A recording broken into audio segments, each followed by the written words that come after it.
Thanks for coming to the Locknote panel. This is when we look at some of the themes and some of the interesting things we saw as a review board and talk with you about them. So first I'll introduce myself. I'm not Jeff Moss. I'm Chris Weisopel. If you're in the older half of the room, you might know me as Weld Pond from the Loft back in the 90s. But if you're younger, you might know me as the CTO and co-founder of Veracode. On my left here is Sharon Conheady. She's the Director of First Defense Information Security and founding member of Risk Avengers, and she specializes in the human side of security.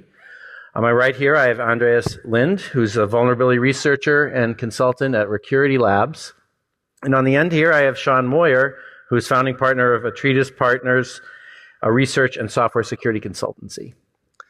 So thanks for joining me.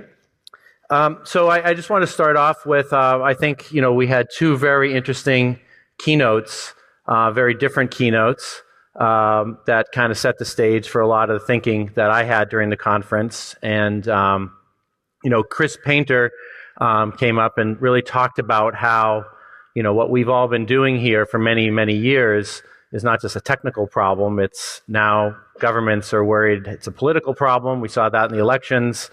It's a economic problem. It's a international foreign affairs challenge now. And so we have a lot of people in government all trying to figure out what are we going to do with all the cyber risk that's out there and all the cyber actors that are out there. And I think he kind of did a little bit of a call to us to, he wanted to explain what the challenges were and, how as a community, what can we do to help the decision makers understand what's possible? We saw one of the first things they came out with was Wassenaar, and I think people in the research community said, "Hey, wait a minute, this isn't going to work quite right." So we have to have a dialogue with what's going on in the government space so that they don't make things worse, right? So one of the things he talked about was creating cyber norms. And what does that mean? And I just want to kind of open it up to the panel. We have norms in our community. People just sort of behave a certain way, and if they act out, they kind of get some consequences. How can we learn from what we do around cyber risk and the norms in our community? Is there any way we can bring that and help these government policymakers? Anyone? No? So I actually had kind of a different, and is this on? Can you guys hear me? Yep. Awesome. So I actually I've always looked at this maybe a little bit differently. When I think about Wassenaar, I think about DMCA, and I think of all of these different attempts we did, in the early days with trying to label encryption as a munition and all of this other stuff. It seems to be about targeting vulnerability researchers, targeting people who have access to payloads and exploits and all these other things. So we go that direction. But the interesting thing to me is that we have all of these regulatory controls around physical technologies, right? Emissions controls over auto manufacturing, all of these other things, but we don't hold software vendors or technology companies to account for building quality products and quality code. So it seems to me kind of backwards that we're always worrying about controlling the disclosure process and all these other things, but nobody ever stops and goes, well, wait a minute, how did Apple ship, how did Intel ship this code, riddled with backdoors that, have been there for years that nobody ever found? And so I don't have an answer by any stretch, but it's something that has always occurred to me is in every other industry, the amount of control and regulation for people's safety that is at play. And when we have things like SCADA and smart grid, and now IoT that have physical consequences from exploitation payloads, it seems like all of these manufacturers that are building and shipping this code are a large part of the problem as well. So, like I say, I don't have an answer for it, but I'm more interested in how can we hold those people to account than I am how do we hold the research community to account.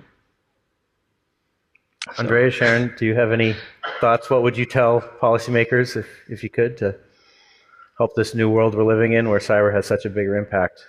I think I would just tell them to get the right kind of people involved, and it's so important for us as a community to be involved in all that. And I would feel so reassured personally if I knew that you guys were involved in these discussions.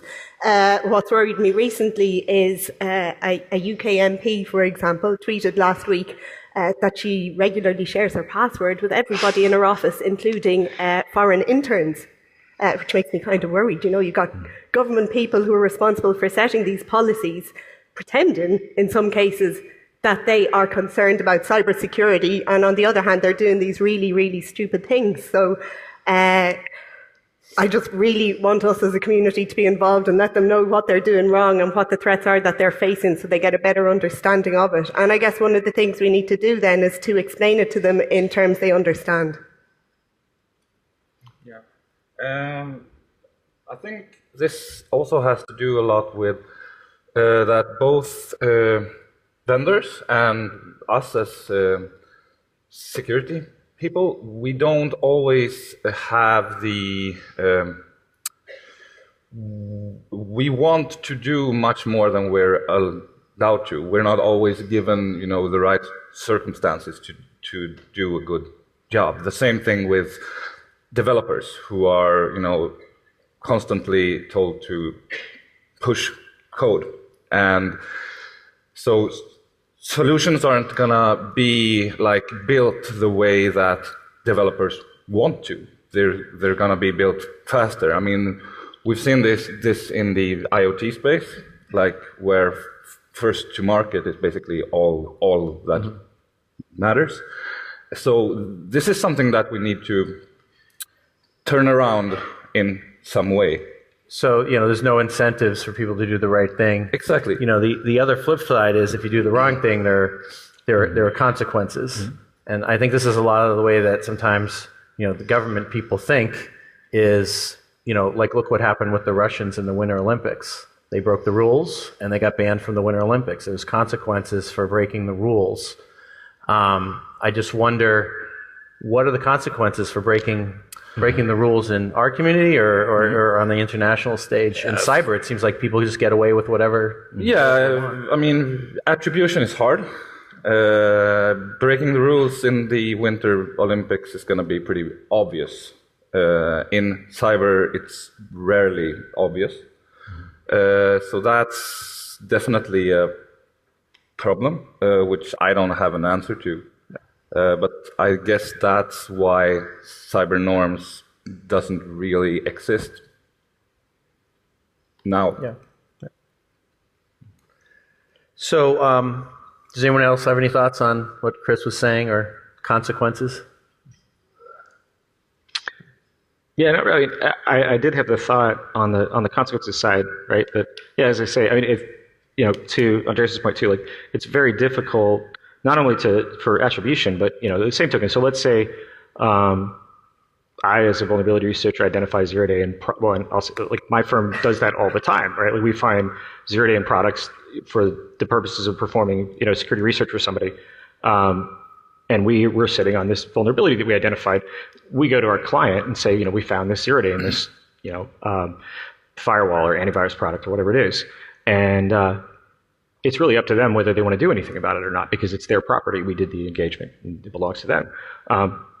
But at the end of the day, if they don't want to do anything about it and they don't want to get it fixed, it's possible for us to drop that on Pastebin or whatever, and it's going to leak. It's going to come out. And we see that, eventually all of these things, like information wants to be free, right? So all of these things find a way out sooner or later. And there are so many ways to do that without attribution, without it being mapped back to somebody. But the other side of consequences, again, to go back to, I guess I'm anti-corporate a little bit, I suppose. I didn't actually realize that till now. But we talk about look what happened to Target, or look what happened to, and I apologize for being U.S.-centric, but look what happened to Equifax, right? So the vast majority of American citizens' entire credit histories are out there. It's over. There's nothing we can do. It's just out there. I have friends who bought new vehicles because their VINs are known. What do you do? And what are the consequences going to be for an Equifax? So there were some, right? The CIO and the CEO lost their jobs. The stock is down 20%. Who knows maybe that's just a buying opportunity because we know it'll come back. Well, that's Are there real? I mean, there's some consequences, but is it enough to deter the next executive team from not caring about security? Well, and that's where I was actually headed with that. Is that there's and I'll have to find who manages it. It's a sort of a pretend index fund called $BRCH, so Breach, and it's a fund that somebody has that is based on all of the firms that were breached, like large companies that were compromised and breached. And so, like Equifax is in that index fund now. And the reality is that there's these tiny little dips, and then it just bounces right back. People don't stop, shopping at Target after a big breach. They do for a tiny little moment, and then it just keeps on going. So it doesn't even. People aren't ultimately. There's not really a recourse or a consequence to this stuff that affects corporations in a really clear way. Those executives, still have more money than anybody in this room, I'm sure. Maybe they're going to go into advisory roles and consultancies to those companies that aren't sitting on their boards anymore. But they're the same way that the founders of Enron are still doing pretty well for themselves. In terms of consequences, though, I'd like to think that GDPR might help somewhat towards that. That's a lot of money people are talking about, really hitting them in the wallet where it hurts. So maybe that'll help somewhat. We'll have to see how that's enforced. That'll be interesting. Come back next year.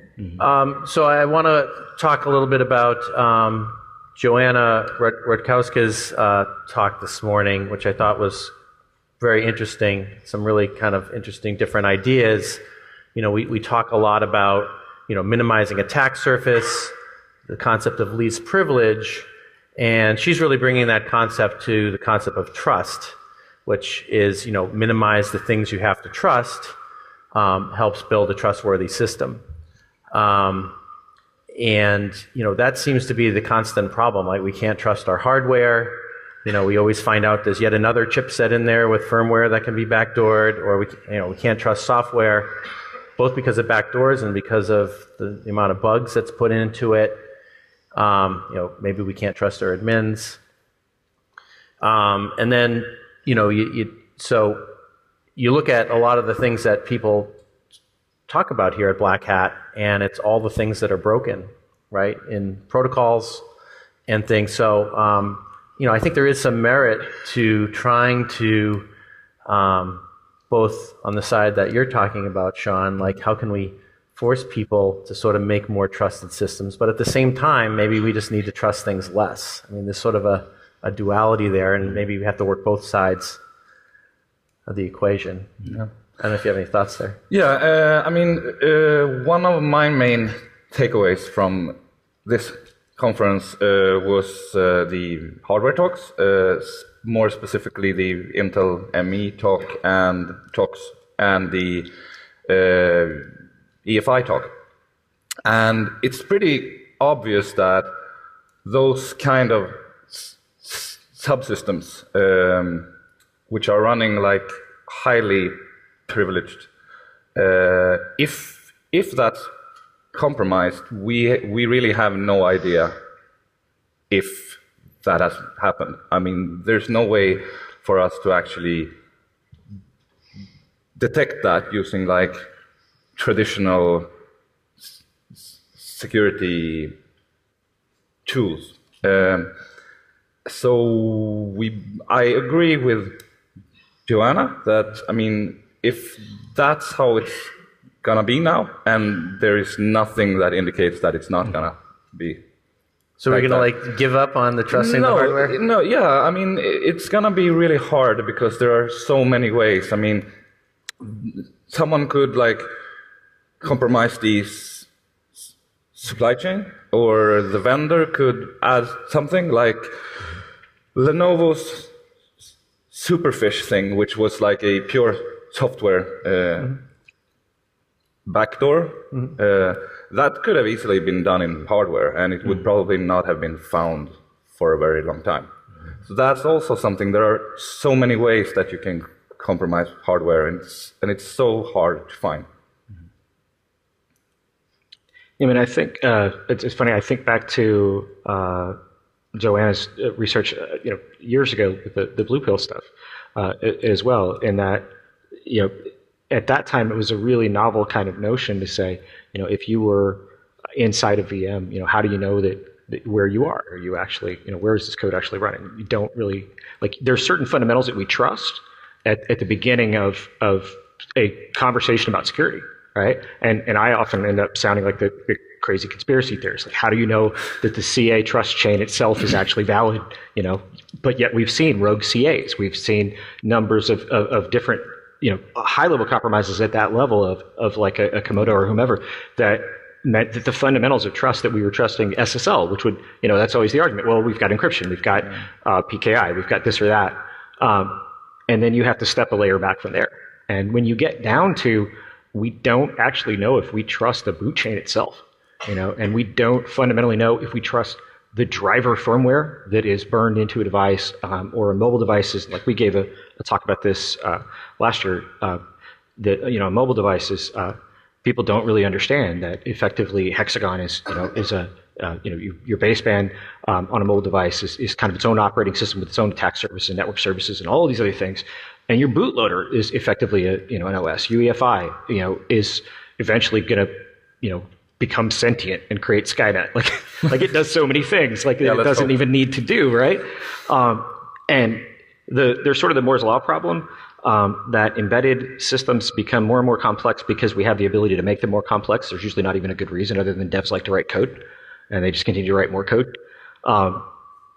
And so you have all of this stuff like the AMT and UEFI that become more and more complex, and we're trusting and presuming that those things give us a trusted computing base from boot time on. And really the only thing defending them is their obscurity, and that's like, obviously with the AMT, that should have been a huge wake-up call for people, that it's not just that those vulnerabilities existed, and the talk, prior to this about, zero-day life cycle and things as well, right? People need to realize that when a zero-day, sort of comes to life from our perspective, there's a long, long tail prior to that, where it's when we say last night, Schrodinger's zero day, like it's in the box, and do we know if it exists or not? Yeah, it does.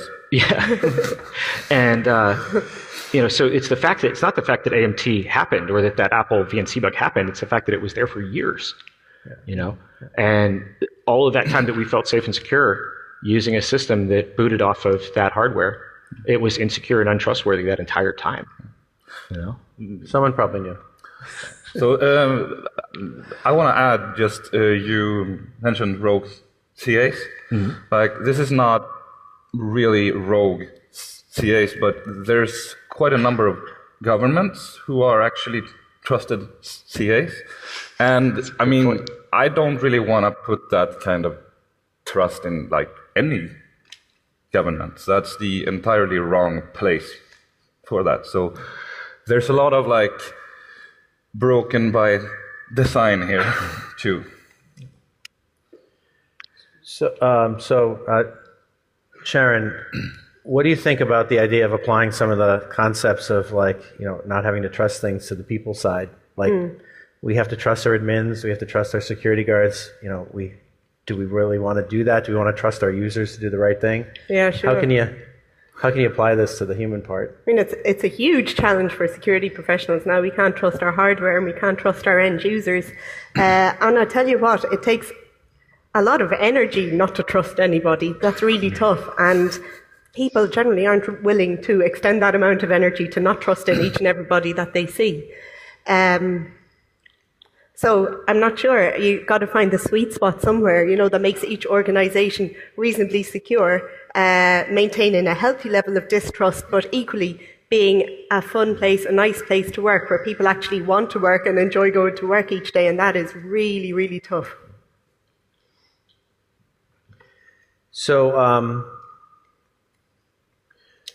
I think, what we saw, you brought up, IME as something that we trusted and we can't trust anymore, and who knows when the next bug is going to be found in these systems.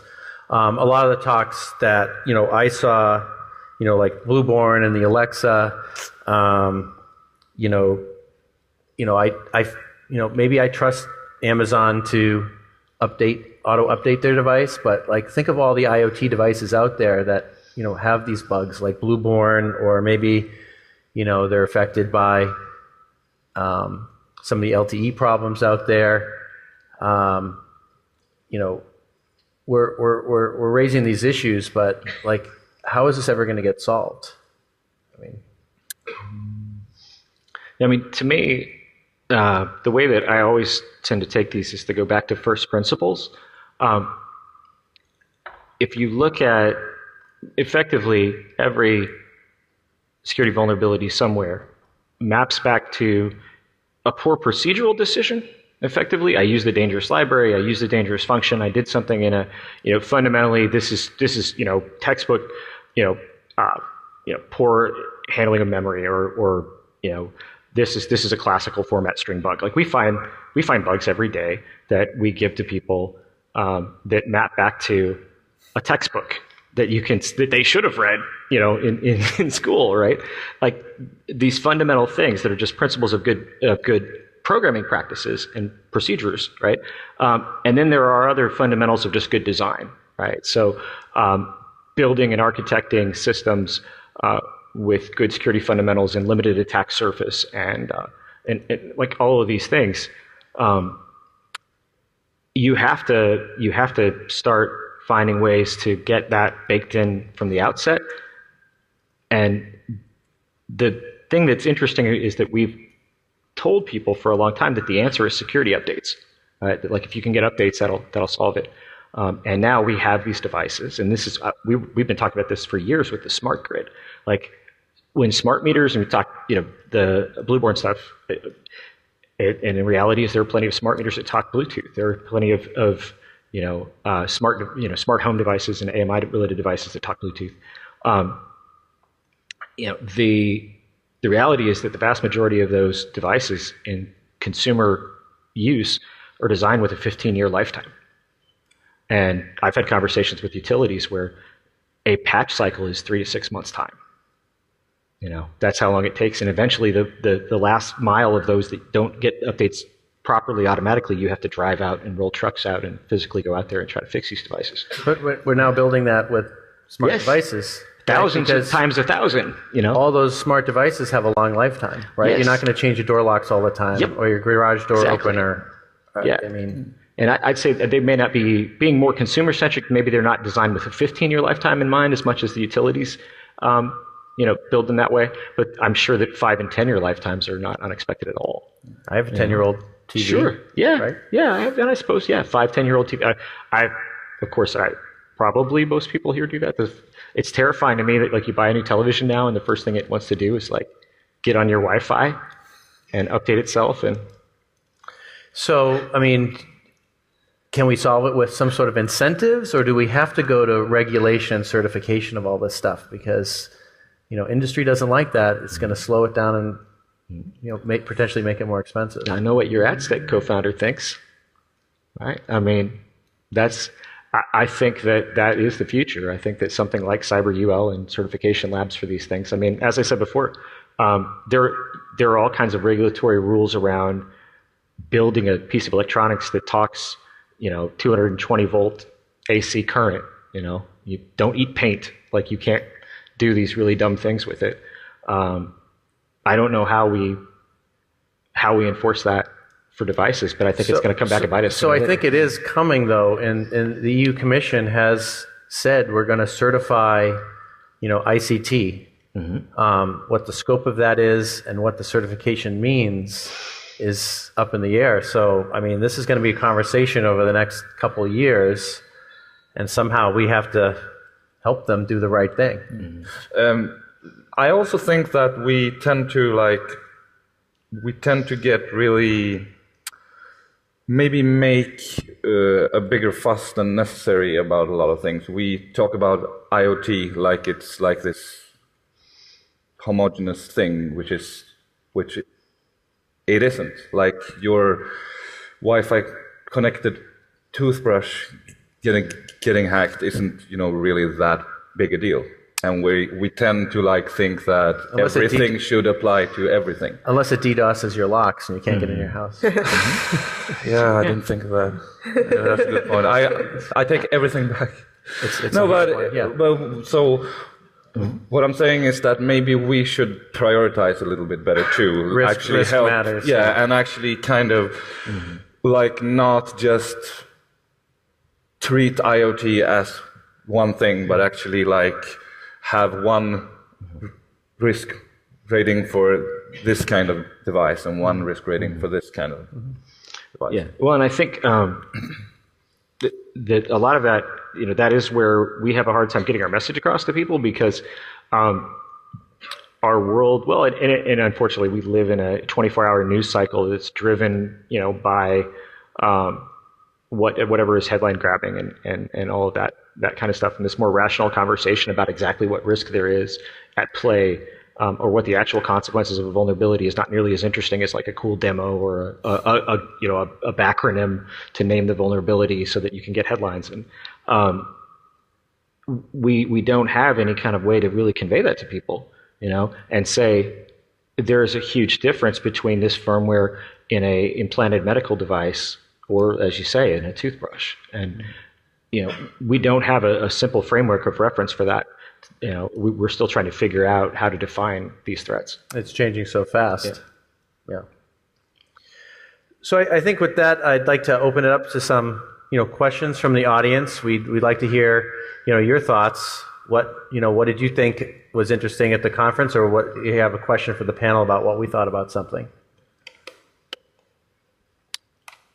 Anyone have a question? If not, we get to ask you one. Oh, there's one right in the front. Okay. Oh, that's Sorry. This on? Okay. Thanks for coming, guys. So when I was down in the center where all the vendors were, a lot of different vendors had AI solutions, whether it was AI protecting applications or networks. This word was kind of like loosely thrown around, and I don't know.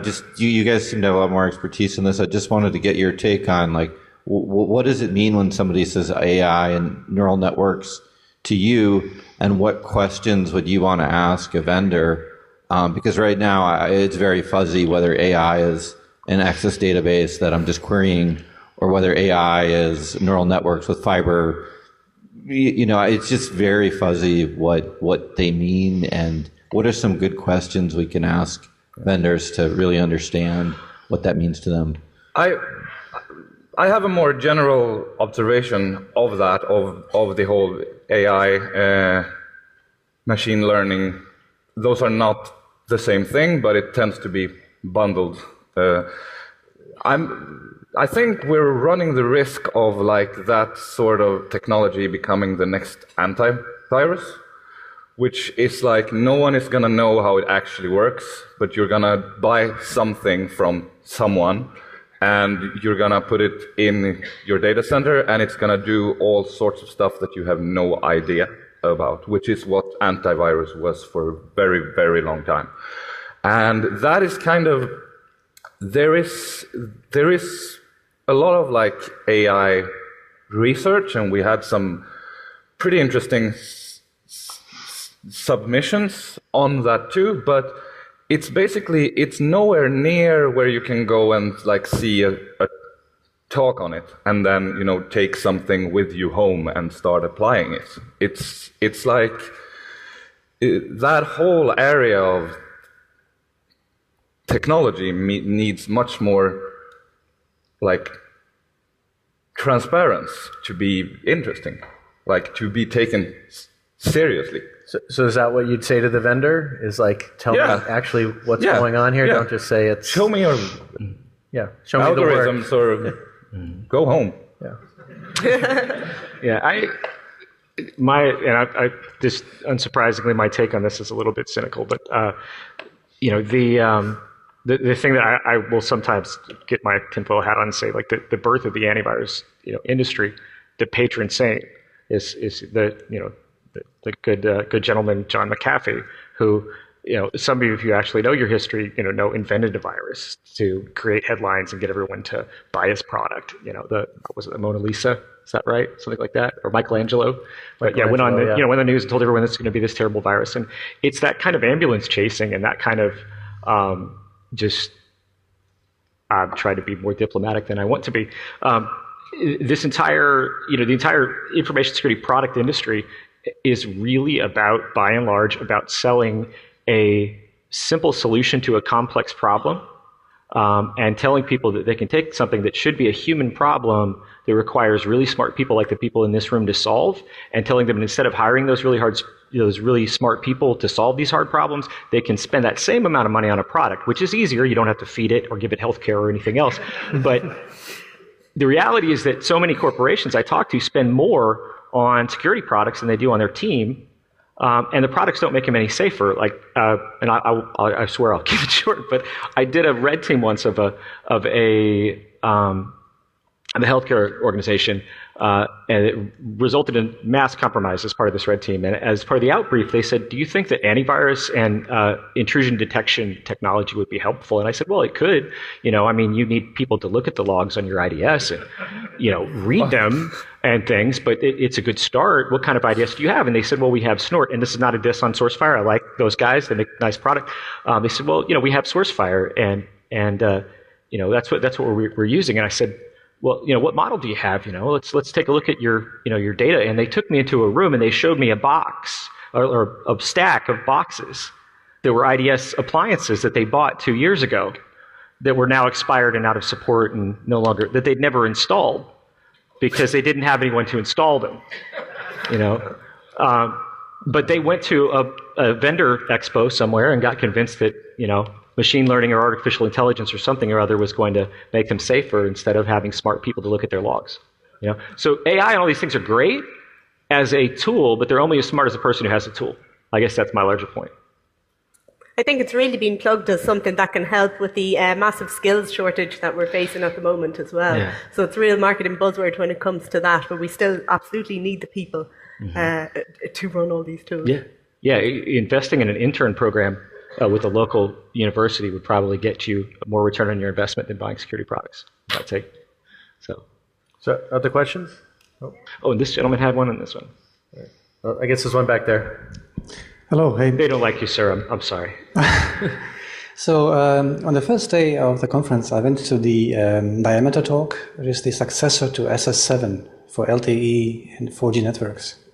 And I was surprised to hear that new protocol has all the same issues like SS7, but potentially some new ones because it's a new system. And to me, it would appear that a root cause of many of the compromises we see is actually complexity. These protocols are very complex and have a huge attack surface. But I also don't see a culture shift. Like we still design, new protocols of the same complexity, of the same attack surface. We don't make an effort in breaking them down or compartmentalizing them in any way.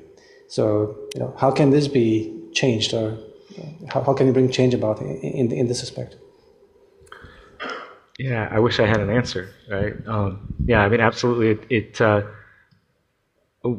When you get a group of engineers in a room and ask them to solve a problem and make it more simple than the current, approach to that problem, you don't typically get that, right? No. So, and we have this fundamental, culture of technology that we keep adding and creating more and more complexity to these things, and then the simplest security controls are the simplest to enforce and monitor, and again, like first principles, like I say.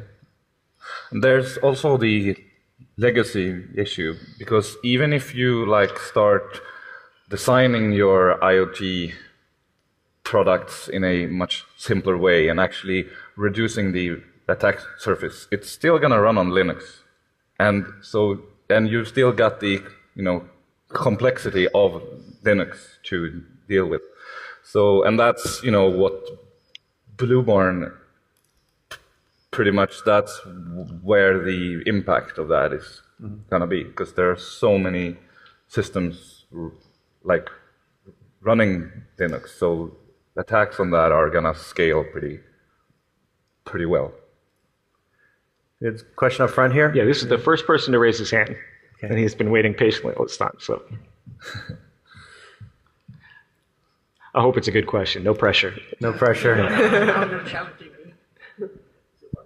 Yeah. Okay, I think everybody in this room knows that patching is at least one of the very important keys, right? It puzzles me a little bit that we have regulations if people are selling, let's call it IoT devices, that they should not be hazardous to the user. They should not give. There should be no possibility that a user could get an electrical shock, for example, or it should not emit electromagnetic radiation so that it disturbs other devices. But there's no regulation telling that there should be some kind of patch model at all. And it doesn't only hold for IoT devices. You can also look at the microcode in each of the components within a computer. I don't even know how many different micro pieces of microcodes and controllers you have. And some of them, they cannot really be patched because the manufacturer didn't implement any kind of patch model. How comes? I think we're back to the, somebody's got to make money on it also, so you got to ship things fast, and so you do what's necessary to ship something, and you don't really implement all the other things. But I definitely think that's it's definitely something that you should expect from a device. I'd also like to point out that even when a patch model exists, it doesn't always work, as the Apple EFI talk showed. That it's actually just you get the patch, and if it's not installed correctly, then nothing happens. You just go on running your vulnerable EFI, and you don't even know that. So that's also an issue. Are people actually building patch models that work? Plus, I think, are consumers willing to pay for that? Do they want to pay £10 or $10 for something with a patch model, or do they want to pay $5 for something without? And we have yet to see what the answer to that is. I mean, I always, if any of you have ever been on an airplane and had someone ask what you do for a living, right? You usually try to mumble. Or a friend of mine says, just tell them you're an accountant, and then they won't ask any more questions. Works pretty good. Yeah, you look like an accountant. Dressed nice. I'm getting old. Just have to be a businessman now. The thing that I get asked when I talk about all this stuff, right, is by the end of it, people, I tell them what I do, and by the end, they're just, they go through the 7 stages of grief, as I explain to them how bad things are and everything, and they say, well, what are you going to do, or what's the problem, what's the root of it? And I say, who do you think has more fire-resistant and earthquake-resistant, buildings, like Tokyo, or Shenzhen, right? And so the difference is that emerging and developing cultures, in the level of pollution, of course, that we get from the developing world, right? All of those things don't matter until a building falls on someone, and then people care about building codes, right? But up to that point, they just want to keep building, just keep going faster and faster. And so that's kind of what the digital world is still. And Shenzhen's, of course, the capital of the digital world to some extent. And these things are just like those skyscrapers are going up, these chips are going in the same way. And one of these days, one of those is just going to fall over on us. And when that happens, then we're going to start talking about building codes. I mean, how did we come up with all of that in the physical world? Because of fires and because of, roofs collapsing and all of these things that had fundamental physical consequences. And our reliance on systems is going to mean the same thing. It's going to have those consequences someday. But did we already? Then the fire thing wasn't, one building burnt down. It was the whole city burnt down because one building caught another on fire, and all of Chicago basically burnt burnt down, and they said, well, wait a minute, this is bad. Yeah. So, I mean, we just haven't had, I mean, I think the Mirai botnet kind of showed how a whole bunch of different devices together that were compromised could take down, it took down, DNS providers. And showed that it could take down large portions of the internet. Or it just wasn't bad enough, you think? Let's say came back in a few days. Let's say maybe a democracy, right? At some point, when do we take notice? I don't know. Okay. I mean, we've had events at that scale before, like the sequels. Slammer, right, was on that magnitude, and that did pretty much nothing. So I would actually, well, it was more like a series, I'll say that, right? That's cynical, but it was a series of fires, right? So, and you were, of course, really... Blaster and all these Blaster, things in the early 2000s. NIMDA. And so it got to the point where enough of those happened that ultimately was, at that time, the largest footprint of anything was Microsoft. And so that was what caused the transformative, the Halloween memos and all these things at MS, where they turned a corner, and now we have all of these other companies that are going to have to go through that same process at some point of coming to grips with it. So I think I saw another question over here. Yeah. Oh, sorry. I got it as well. Regarding the fires and stuff, we already know that vital infrastructure is also in a pretty bad shape. Realistically, how long would you expect it to take for someone to actually destroy a facility? It's already happened once with Stuxnet, but vital infrastructure is getting worse every day. So there was, if in the United States, there was a event that caused a large rolling blackout in Los Angeles that related to a specific substation. It's a very strange deal. We still don't know exactly what happened, but apologies for the prevalence of firearms in my country, but a group of people showed up at a plant at a substation that had a bunch of large transformers and took all of them out with assault rifles, and it caused rolling blackouts throughout Los Angeles. For a period of 24, 36 hours, major disruption of infrastructure. It's the most. It was the most significant sort of cyber attack that's happened on that continent, and in reality, it was firearms that caused it, but there was a lot of foreknowledge of how the systems work that made it possible to take advantage of that, right? The more connected those systems are, eventually you can do that type of thing without having to be there physically, right? But it was cascading failures that caused that, I don't have an answer. Yes, it's bad. It's coming at some point, frankly. Also submitted one of the papers for today. Didn't make it, sadly. I'm curious how long it will take. Let's leave it at that.